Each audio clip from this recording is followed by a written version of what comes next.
ചൂട് ചാരായവും വെടിയിറച്ചിയും ചില്ലറ വിൽപ്പന നടത്തിയിരുന്ന യുവാവിനെ 8 മാസത്തെ നിരീക്ഷണത്തിന് ശേഷം അറസ്റ്റ് ചെയ്ത് ഡാൻസ് ഓഫ് സംഘം. റൂറൽ SP-യുടെ നേതൃത്വത്തിലായിരുന്നു ദൗത്യം. വലിയമല പനക്കോട് സ്വദേശി ഭജൻലാലാണ് പോലീസ് സംഘത്തിന്റെ പിടിയിലായത്. ഇന്ന് ഉച്ചയ്ക്ക് 12 മണിയോടെയായിരുന്നു പരിശോധന.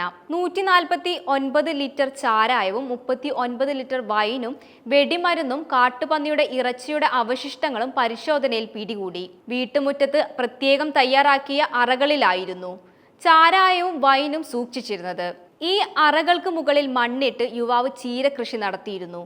ചീരകൃഷിയുടെ മറവിലായിരുന്നു ചാരായത്തിന്റെ ചില്ലറ വിൽപ്പന.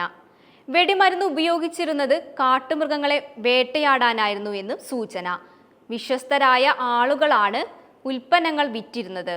അതുകൊണ്ട് തന്നെ 8 മാസത്തെ നിരീക്ഷണം ഭജൻലാലിനെ കുടുക്കാൻ പോലീസ് സംഘത്തിന് വേണ്ടി വന്നു. അബ്കാരി നിയമം അനുസരിച്ച് മാത്രമല്ല, വന്യമൃഗങ്ങളെ വേട്ടയാടുന്നതിനും ഭജൻലാലിനെതിരെ കേസെടുക്കും.